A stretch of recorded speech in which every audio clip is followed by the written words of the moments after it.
it's the last week of the owls, and I only have one exam left to take.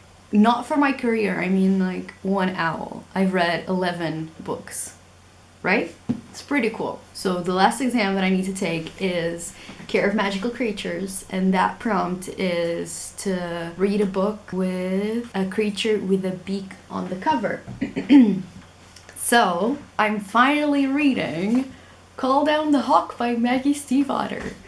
Right? It's more than due. It was one of my most anticipated releases from last year, and I just never got around to reading it. I guess you just save it. Like when you get it, you're like, okay, I can't wait to read it, needs to be perfect, and then you just never get around to it. So I'm both excited and scared. I think I'm going to like it, but you're always kind of scared that you're not. When you build up too many expectations, and I wish I'd read it sooner just because I was like more excited. You know, you were like really in the hype. But I'm still really excited. Like I've started it like the very beginning, and it's coming back to me how much I love her writing and her characters. So I need to finish this by the end of the month so that it counts towards my last owl. I don't want to rush it, but I feel like when I get into it, I'm gonna want to read it faster anyway, so it's gonna be fine. At the same time, I'm paying for Scribd now, because my free trial ended. So I'm also listening to Truly Devious by Maureen Johnson, and it's fun. It's a lot of fun. It reminds me of The Diviners, just the murder mystery aspect of it, but I guess maybe the characters do in a way because they're all very different from each other, but they complement each other really well. It's a lot of fun. So yeah, let's see how this goes.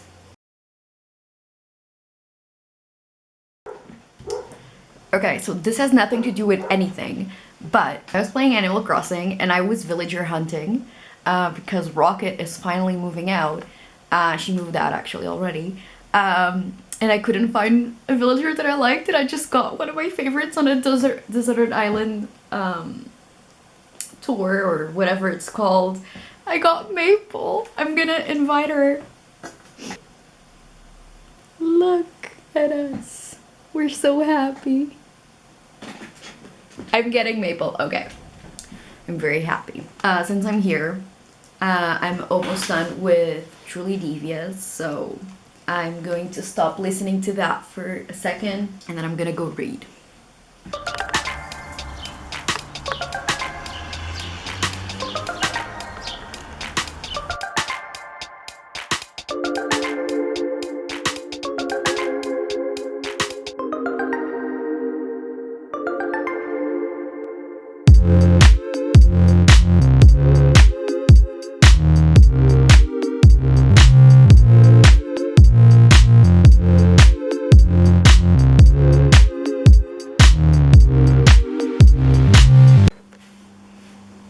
I don't think it was supposed to look like this. I sort of mixed what everyone's doing with like what I used to do when I was a kid, and it turned out like neither. So yeah, stick to one. I don't know.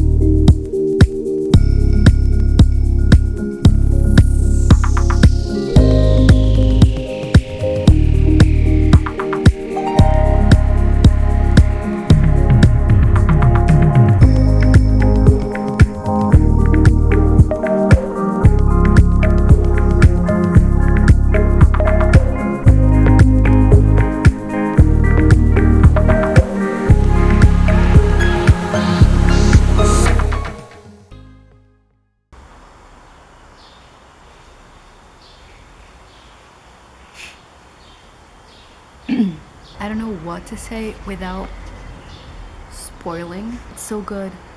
Even I don't know how she does this, but even things that you think are gonna be obvious, you're like, this is gonna go in this direction. Even if it does go in that direction, she still like manages to write it so well to surprise you in some way, or even if it's not really surprising, like you feel you knew it deep inside, you feel like you knew it in the way that the character also knew it, you know, like intrinsically, like in your guts, and not necessarily like guessing the plot of something, like you're in it and you feel like it's gonna, I don't know, man. Maggie has done it again. This, I'm about to finish, and I really don't want this to be over. This is so good. And part of me feels like this is already giving us so much. Like, I can't believe this is book 1 out of a whole fucking trilogy. This is the Raven Boys, the Raven cycle on crack. Like, she just keeps on bringing it and stepping it up and making it better. I think I'll just change my seat and finish it and brace myself to feel a lot of feelings.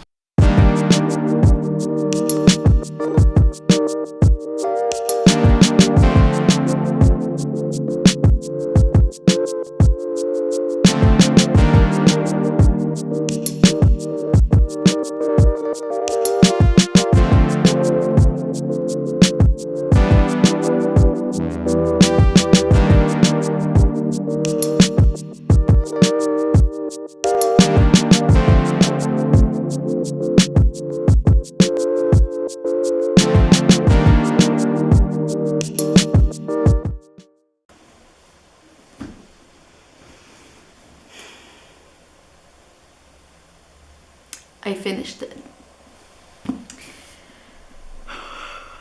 And I need more. I was dealing sort of well with the fact that this was only the first one in a trilogy. Like, you know, I'm gonna want the second one, but this is so good, it has so much, but then the way it ends,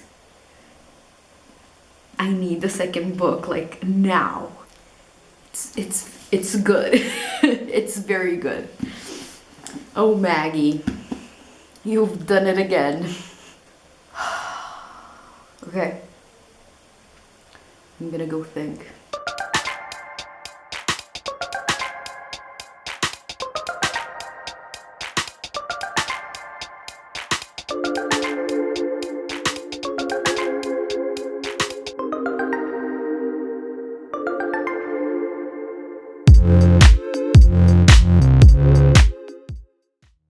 So I sort of failed at making this a vlog because in the beginning it was taking me like a little bit of time to get into it, and then I got into it and I forgot to update you for like a long ass time. But it's fine, it is what it is. I've given it some thought. And first, right after I finished it, I was upset that it was done. I enjoyed the conclusion, but it was just so enjoyable reading it that I wanted more. I just feel like this, if this was a show, it would slap. I think I've said this before, but it's like the Raven Boys on crack. So the Raven Boys is more, it's magical realism, although depends on the occurrences that you're mentioning. But overall it is magical realism. And here, some things still read as magical realism. I think Maggie Stiefvater in general treads the line really well between the two. I mean, when does one end and the other begin? That's also a question, but you know, she's right there between the two. And Call Down the Hawk definitely pushes it a little bit more towards fantasy. There's more detail to how the magical occurrences develop and happen and why they are how they are. There's more structure, there's more info, which is great. Because, okay, and I'll also say that Ronan is my favorite character from the Raven cycle. I just love Ronan. I relate to him on a lot of levels, and I love him so much. And I love Adam. Him and Adam, Jesus. Okay. One, I was already really happy that this was about the Lynch brothers, but now I also love Declan and Matthew. Declan, like, what a glow up, I think. I mean, he's the exact same as he was before in one way, but you see more of him, and so good. Also, the new characters. I had zero updates when I was reading this about how I was feeling about the characters. I'm sorry. I'll try to do better, you know? This is book 1. I'll do the same for book 2 and book 3, and and hopefully I'll be better at it. But basically, the new characters. So there's a lot of new characters. There's actually a character that's only introduced like halfway through the book, and they're introduced in a very Maggie Stiefvater way where you have no idea what's going on. Like, who is this person? What chapter is this? Like, am I on the wrong book? The main new characters are Carmen and Jordan Hennessy. And okay, I don't want to spoil, as I've been saying, but I enjoy both characters. I feel like with these characters, even if you don't sympathize with them, even if you don't really relate, they're still enjoyable to read because they're so well constructed, they're so interesting that you still want to see their point of view. Carmen, I definitely want to know more about her and her whole deal. Her background isn't really a spoiler because it's right in the beginning of the book and I'm not going to go into it, but basically the thing that happens to put her in this position that she's in, involved with the whole dreamer business, is fucked up, and I definitely want to know more about that and how and why it happened. But Jordan Hennessy, there's not a lot that I can say about Jordan Hennessy that's not going to be a spoiler, although I feel like that main spoiler is also in the beginning, but again, I don't want to ruin anything because this is a ride. I feel like the least you know, besides, you know, having read The Raven Cycle, the better. But I'll just say that I love that character. So, if you've read The Raven Cycle, this is specifically for you. I was scared, obviously, about what this was going to do about the things that were established in The Raven Cycle. I think that it adds to it really well. I don't think it ruins anything at all.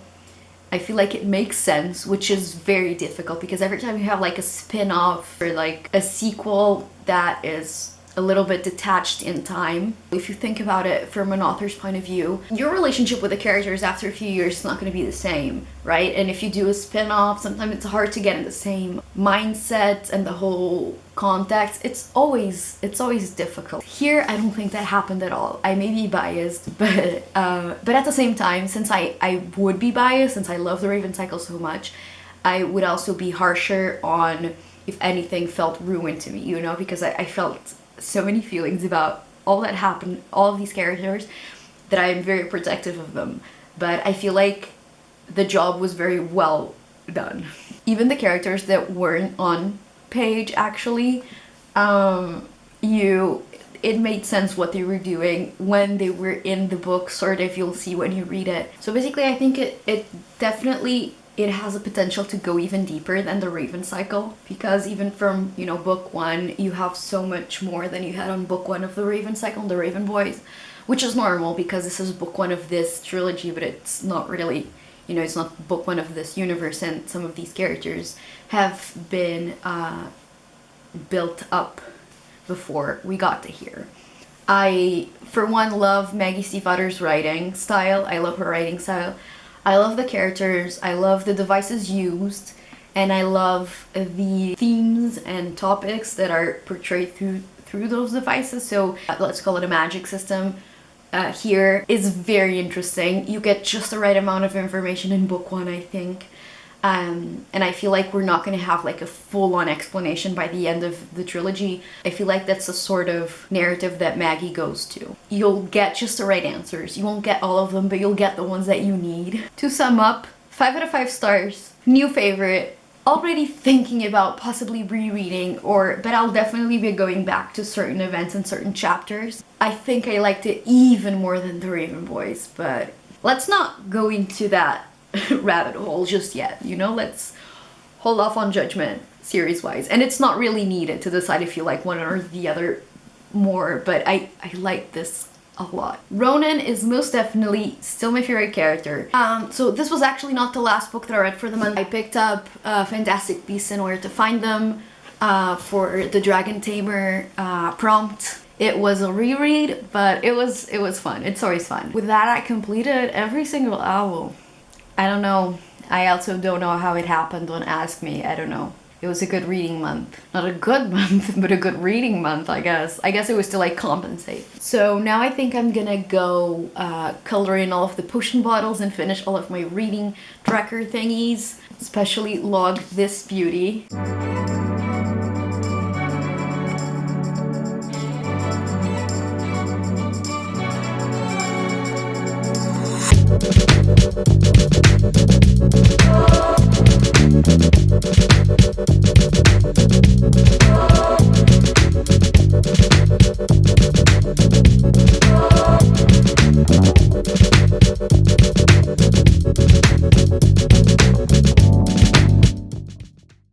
So that is it for Call Down the Hawk and the Owl's final week. So thank you so much for watching. I had a blast reading this book and just reading all of the books for the entire month. But this final week definitely ended with a blast. I hope to love the next books as much as this one when they come out. So stick around if you want to watch me read those as well. Remember to like and subscribe and all that spiel. Thank you so much for watching, and I'll see you on the next one. Bye!